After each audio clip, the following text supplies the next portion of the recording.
Greetings, this is Fred in Alaska. Thanks for joining me today. What I wanted to share with you today comes from Kirk and his wife and their 5-year-old daughter. Now, they have a cabin near the Koyukuk River. It's a little ways off the river, but they access it by the river. And they asked me not to share the exact, but it's on the upper part of the Koyukuk. So what Kirk shared was this isn't very long ago. It was just this moose season, so less than 2 months ago. Him, his wife, and daughter were at this cabin, and the first couple days was just standard stuff. You know, his wife was, watching the kid and, keeping the cabin warm and what have you, meals cooked, that kind of thing. And Kirk was out exploring, looking for signs of moose. Well, he said on the morning of day 3, he was making some calls in this little meadow about half a mile from this cabin on this open area of tundra. And he said this meadow, this muskeg area, wasn't overly large. He said it was about a half mile by a half mile, not a perfect circle, more like an oblong. And this creek kind of ran through it. And he said it was a little feeder creek that fed into the marsh in the center, and then from there it kind of fed out and it eventually made its way to the river. So he said he was sitting there and it was just getting light out. He starts making his calls. And he hears an identical call to what he's calling across the way and goes, "Oh crap, I'm calling in a cow." He's like, "Well, I'm just going to sit quiet and let the other cow, which probably sounds way more natural than me, call in the bull moose," right? So he's sitting there for a while and, it's kind of quiet and he's not hearing that call anymore. And so he's like, "Well, dang, I don't know what's going on." So sits a while, makes another call about an hour later, and immediately right across, just as a straight shot, he gets a call back identical to what he just did. And so he's like, "Well, that's not normal. A cow moose would have shown herself and made her way in my direction if she was seeking me out." So he didn't know what to think of it. Started getting an eerie feeling, so he goes, I'm just gonna head out of here, and I'll go back, try again tomorrow morning. And he really felt off about this return moose call, this cow call. And he said for the life of him, he couldn't shake the feeling that something was totally off, even though what he heard was normal in context of what he would expect to hear. But just the timing of it, the way everything was going, Kirk was like, something ain't right. I'm just gonna, get out of here. He said on his way out. Now he's about a half mile from the cabin, so he's got a little bit of ways to cut through, right? And he said as he started into the trees, there was a couple breaks and a couple openings between where he was at and his cabin. So there were some smaller meadows and stuff, and he was thinking, I'm gonna go to one closer to the cabin, and I'll call again.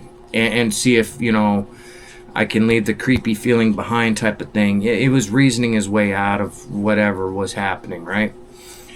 So he says there was about 3 separate little meadows in between where he was at and where his cabin was, and he chose the second one away from where he just was. So technically where he was about 4 little meadows away.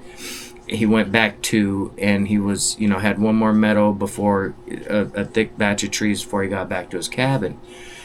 So he says when he got there, it was just getting full on daylight. So he figured he had a chance, maybe an hour window to maybe spark something with the calling in a bull moose. So he makes his calls. Immediately after he does this call, it's identical.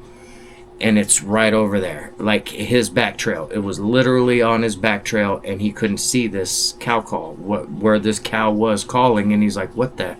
At this point, it really freaked him out to where he's standing up with his rifle, and he starts yelling. He's like, "Hey, I'm over here. I don't know if you're playing games with me. It's not funny."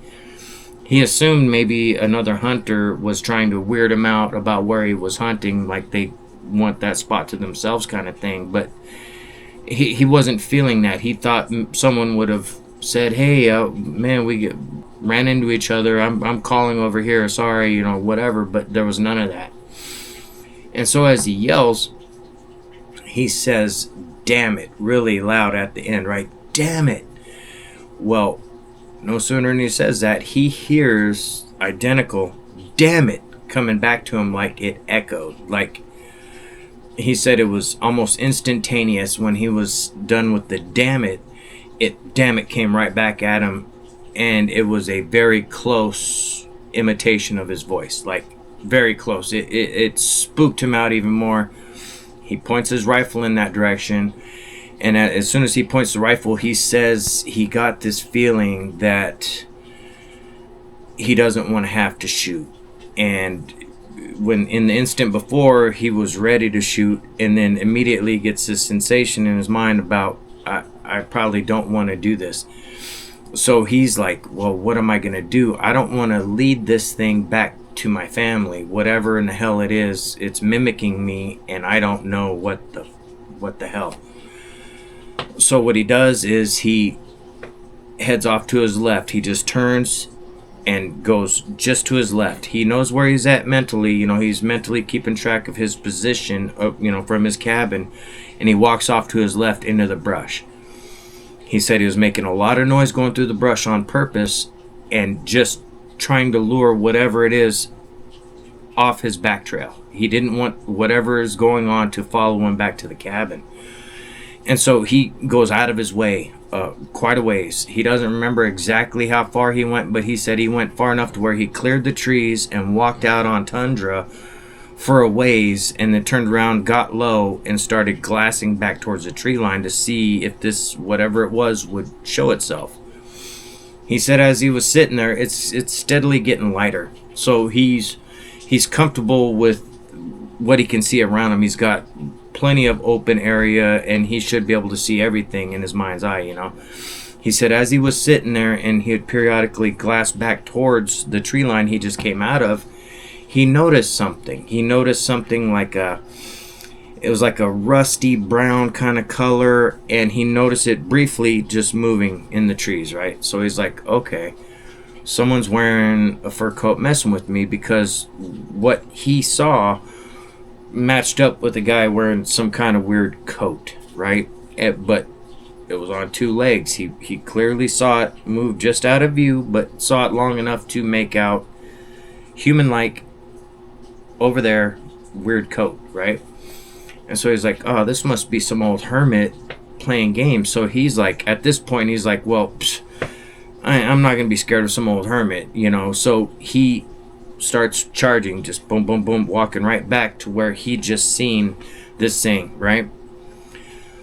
So Kirk said as soon as he got within 50 feet of the actual tree line in front of him, he got this overwhelming sense of danger. Like he said he never felt it before or since, and it was immediate. It stopped him in his tracks, and he felt in fear of his life like that. He said it was the strangest thing. He said he started shaking. He couldn't shake the fact that he was in imminent danger, and he wasn't seeing anything tangible to justify this feeling, right? Kirk said that's when he said, all right, you know what?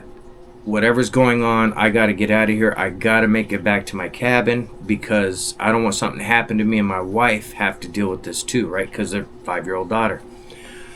So he immediately starts heading into the trees. He's got his rifle ready. He had a handgun, that was on his hip. He adjusted his coat so he can gain easy access to it, and he walks his back trail. He walks right on back to the other meadow where he had last made this moose call. He said on his way through there, he's looking around heavy. It's pretty thick, but there were some areas of, where he could see for a little ways, and he would stop in those areas, listen, nothing, not a sound. He makes it back to that other meadow, and he said his heart, he could feel it beating in his throat, and he could feel it in his eyes, the blood pressure just boom, boom, boom, boom, boom. And he's panicking inside. He's like, what the hell is going on? He just isn't It's not registering. None of it's making sense to him. Oh, jeez. Sorry about that. I had my ringer off. Anyway.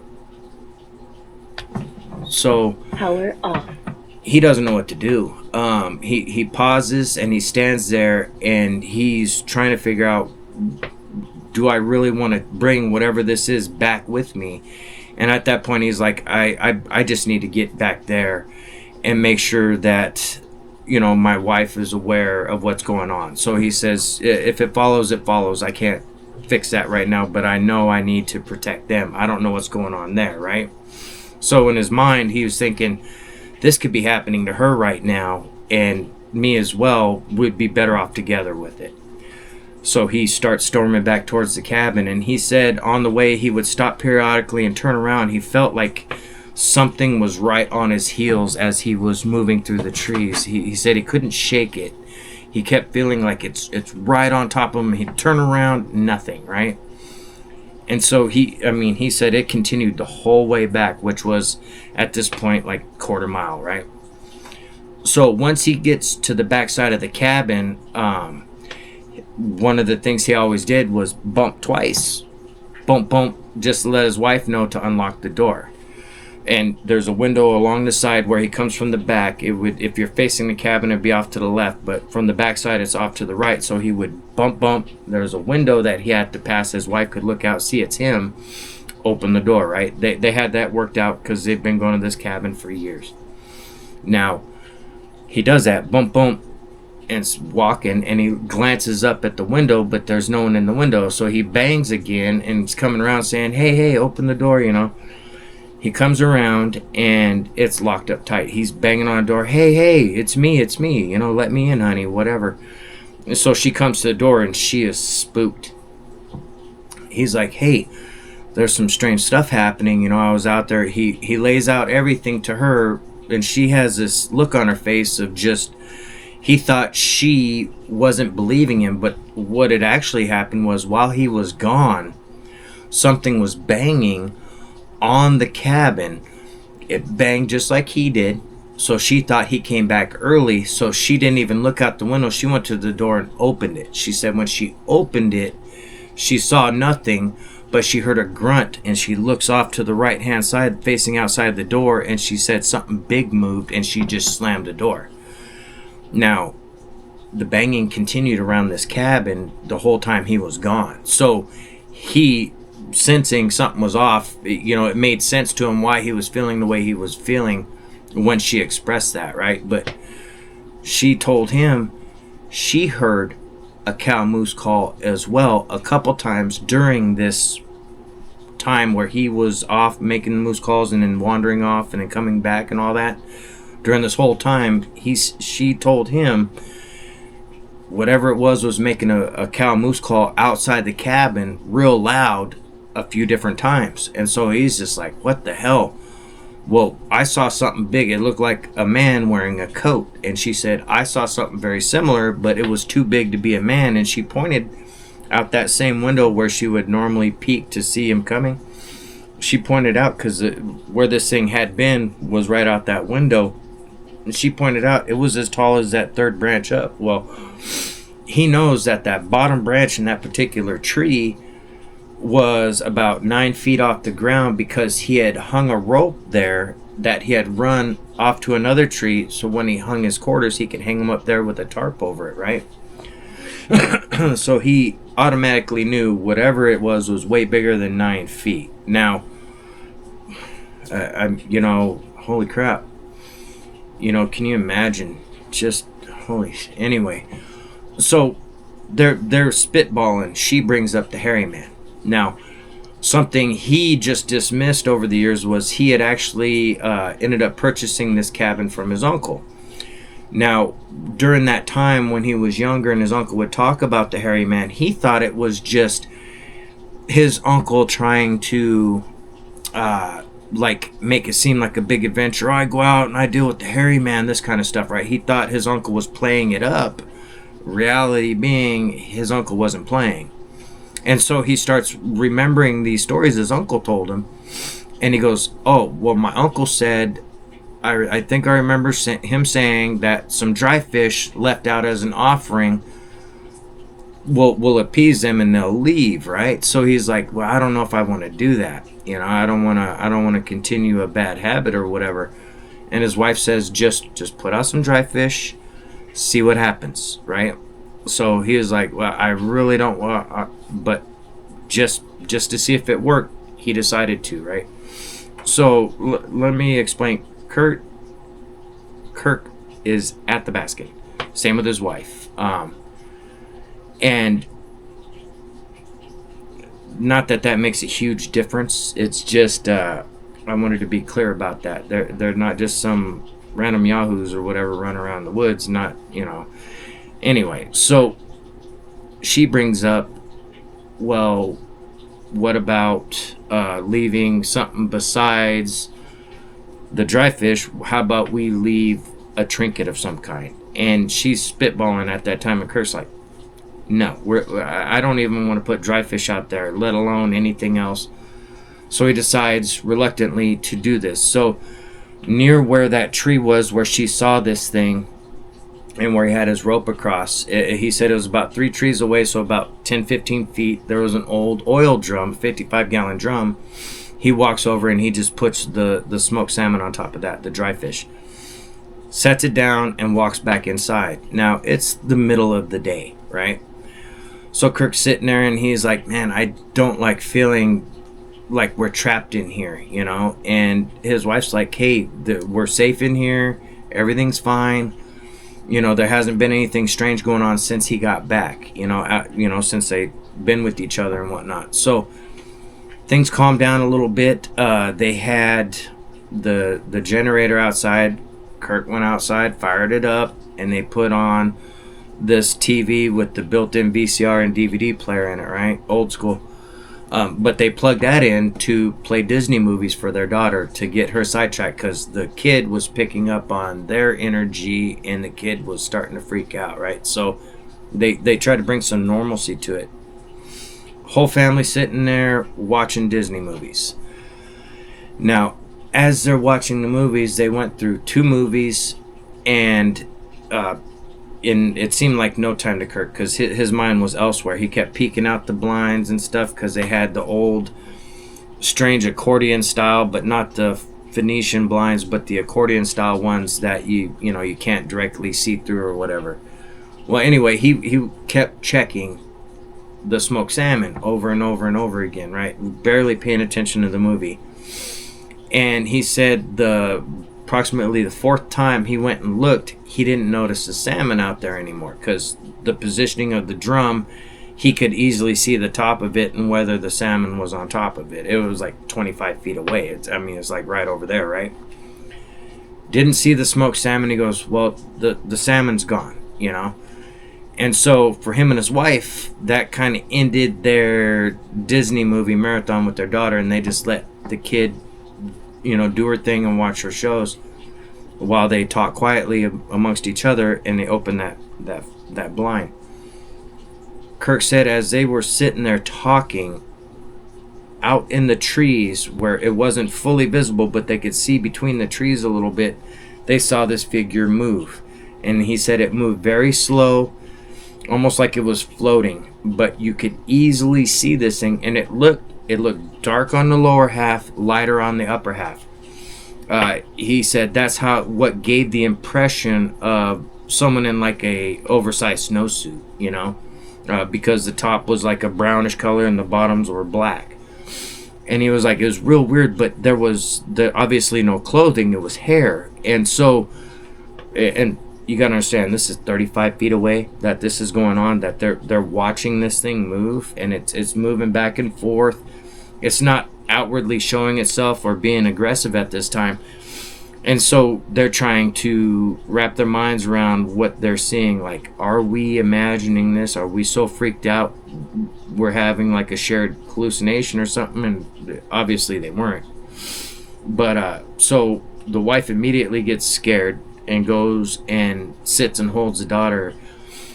And as soon as she did that and she's sitting down with the kid, Kirk steps away from the window, And again, they were just right up on this window. They were looking out, though. They weren't kind of looking tight to the sides. Well, as soon as he turns and steps away from that window, his wife immediately screams. And to Kirk, it looks like she's looking at him, but she's looking past him at the window. Something moved big in front of that window.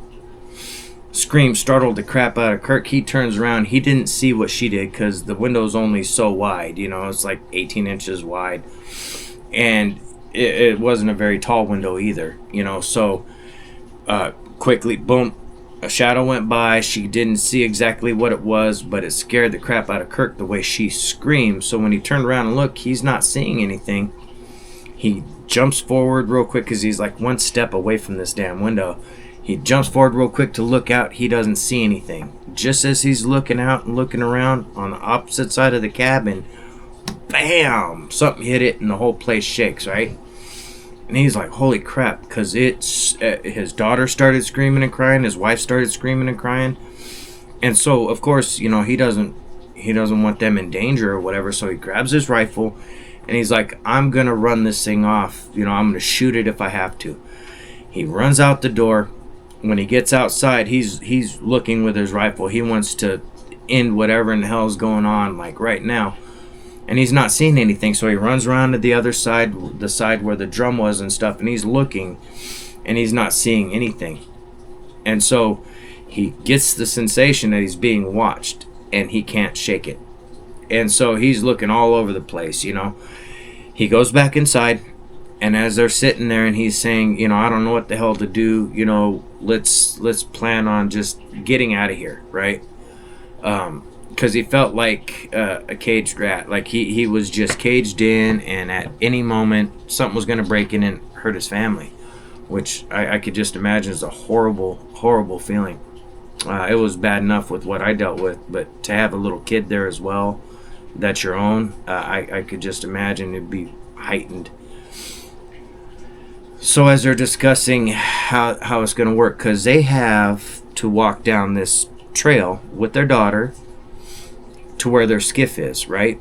And it's off the river a little ways. It's about not quite a half a mile that they have to go through very thick brush, very dense woods, up until about maybe 100 yards from the riverbank is where the trail opens up and they can see openly. So he's trying to account for all the potential dangers in going out that way. His wife wanted to go right then.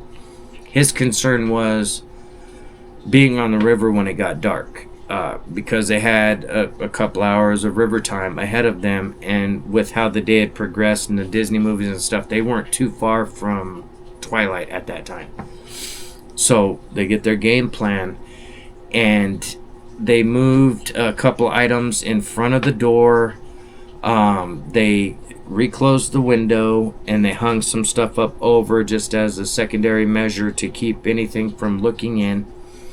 And they sat there, and he went out one time and made sure the generator was topped off so it'll run as long as until it ran out, so they can have the movies going for the daughter to calm her down and bring some kind of normalcy to this weird situation that was happening. He said everything was good and quiet. Of course, they were freaked out. But good as far as nothing else was happening. And he said it got to a point to where they started kind of relaxing and dozing off a little bit. He said he wasn't sure how much time had lapsed since he kind of dozed off, but he was woken up to the whole place shaking like an earthquake was going on. And he said it was dark out. The generator had stopped running at some point because the TV was no longer on, and the shaking started. He woke up to it. Then all of a sudden his daughter and wife woke up pretty much screaming, like freaking out. So he hushes them down and he's listening, and he said it sounded like something large pounding at a quick cadence against the wall, and it was just making the whole place shake, right? And he was like, at this point he had really felt fed up with it, and he starts yelling, "You leave my family alone, you leave us alone."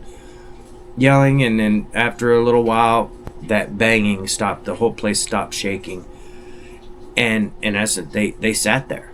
They sat there. The daughter fell back asleep after a little bit, but him and his wife sat there with a lantern lit. Once the pounding and stuff stopped and he was yelling, all that stopped. They lit the lantern. The daughter fell asleep, and they sat there. His wife insisted on carrying his pistol, which he readily said yes, of course. They had their game plan. They were just taking the necessities. They would leave stuff there. He was going to come back later with some relatives, which is not uncommon. There's quite a few encounters to where it plays out like they just want to get out of there, and the man or whatever decides he'll come back later, right? Well, as they're discussing all this stuff, the pounding has stopped, and they're just basically feeling anxious as hell, wanting to be gone out of there, like, let's go. So morning comes. From what he said, he made coffee out of habit. He was wide awake. He was anxious. He really didn't want to get over anxious with the coffee, but his wife wanted coffee, and so he gets that all done. And as they're drinking coffee and they're talking in hushed tones because the daughter's still sleeping, right? They want her to get rest and, hopefully be able to walk quickly as they made it through some of the thickest parts of this trail on their way back to the skiff. So as him and his wife are discussing these things, and they've been down this trail several times, so they know at one part it kind of dog legs through this one area before it opens up. Shortly before it opens wide up to the river, right? And he was telling his wife, I think if anything was to happen, that's the choke point. That's in that area is the tightest on the trail with the trees and stuff. That's where I need you to be holding her and moving quickly. And she was like, duh, yeah, I'm motivated. You don't have to worry about me moving quickly. Just keep up, right? And fair enough. That's mama bear. You don't want to. So morning comes, it gets lighter. It's light enough to where they're not seeing anything. And he looks out that window. They take down whatever they had hanging and they open that blind, and he's looking out. And on that drum is all the fish that had went missing the day before. He put out like a couple flats and some strips. So there was like 2 flats and 3 strips. A flat is just a bigger, flatter piece of smoked salmon, and strips are strips, like a stick, like a jerky stick. So they were back. Like they were gone the day before, but now all of a sudden they're all back, and he's confused by it. He's like, what the hell? So he takes it as that what it wasn't accepted, right? Which what else do you do with that, And so he points it out to his wife, and his wife said, I don't give a shit. We're getting out of here. We're going, and I don't want to come back to this place. So she starts getting the daughter ready, and as that's going on, he feels a sense of relief that it doesn't feel ominous, right? And he's got the curtain open now. It's letting natural daylight in, and he's feeling a little more comfortable about them getting out of there because he can see everything, right? And so as he was sitting there and his wife was getting the daughter ready and getting her something to eat, all of a sudden, boom, boom, boom, boom, boom, the place started shaking like an earthquake again, right? But this time he could tell the banging was coming from that back corner. He would normally pound twice and she would see it was him and open the door. He said it seemed like it was coming from that same area. And at that point he said, screw it. He grabs a gun. He says, plug her ears, because this is continuous. Boom, boom, boom, boom, boom, boom. So his wife plugs her daughter's ears, and he shoots through the wall in the area he thinks this thing is pounding. Forgive me, Tank woke up and is flapping his ears. Anyway, so he shoots through the wall, and they hear this hellacious sound. He said it was like a guttural growl, kind of moan sound, and then quiet. They sat there a minute. His ears are ringing because he just fired a high-powered rifle inside the small structure. His wife is crying. His daughter's shooken up and crying. And they're sitting there a minute, and he's like, I don't know what now. I'm nervous about us going through the trail. And his wife goes, no, I have your gun, you have your other gun. We're going. We're not sticking around. And he can't argue with that because nothing has de-escalated what is a continuation of weirdness, right? He agrees, and now he's worried that this thing's injured now and it's going to be angry at them, right? So he goes, what we need to do is just start going now, right now.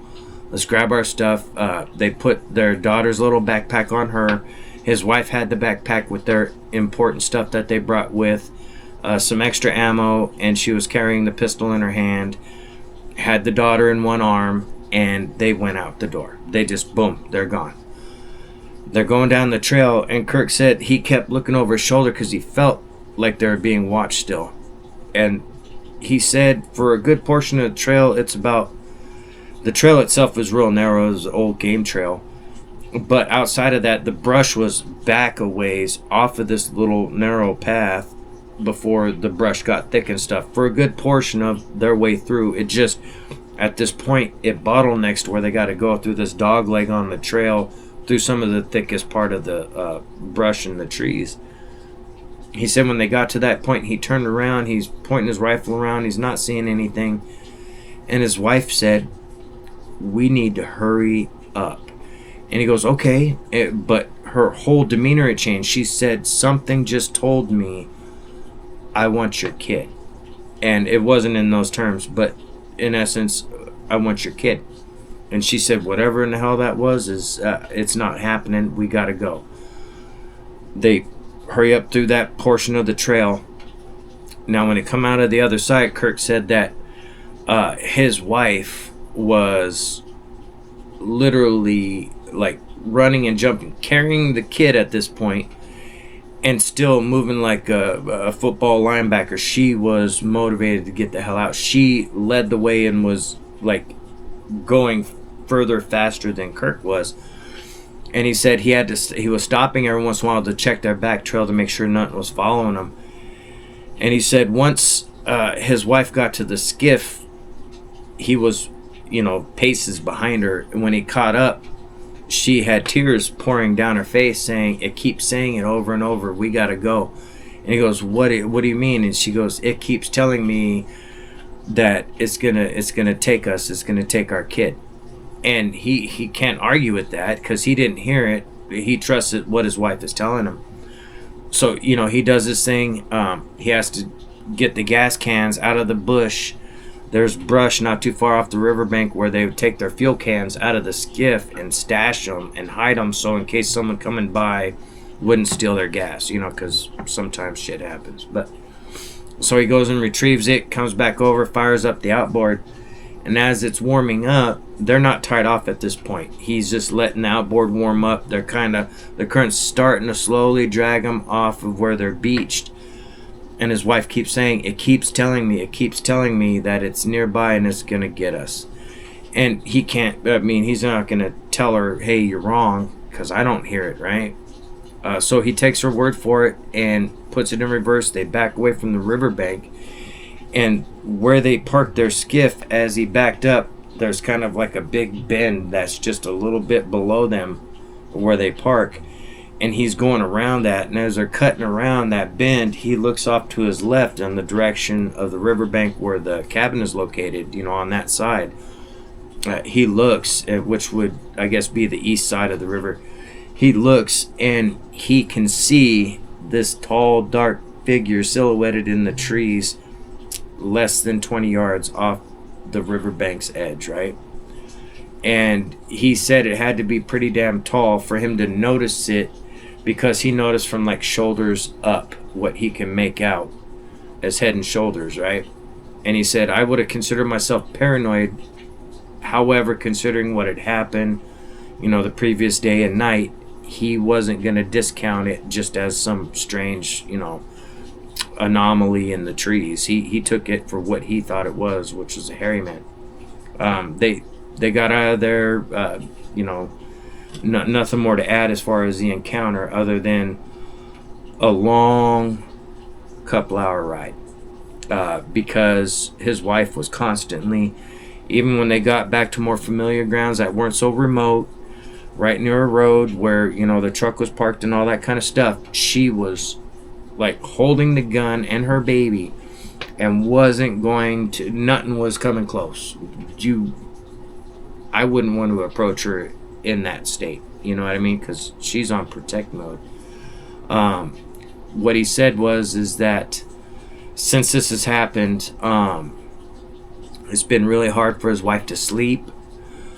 She gets very anxious when it starts to get dark out, constantly checking on the daughter, and it's been basically a nightmare. They reached out to some of their elders, and they're tending to things however, you know, the elders see fit or whatever. They're going along with that, but just in general, man, I can imagine having to be in a I was in a situation, but there was no little kids, like my own little kids there. It wasn't that kind of dynamic. It was more protect me, like, versus having to feel like you got to protect your, you know, your kid.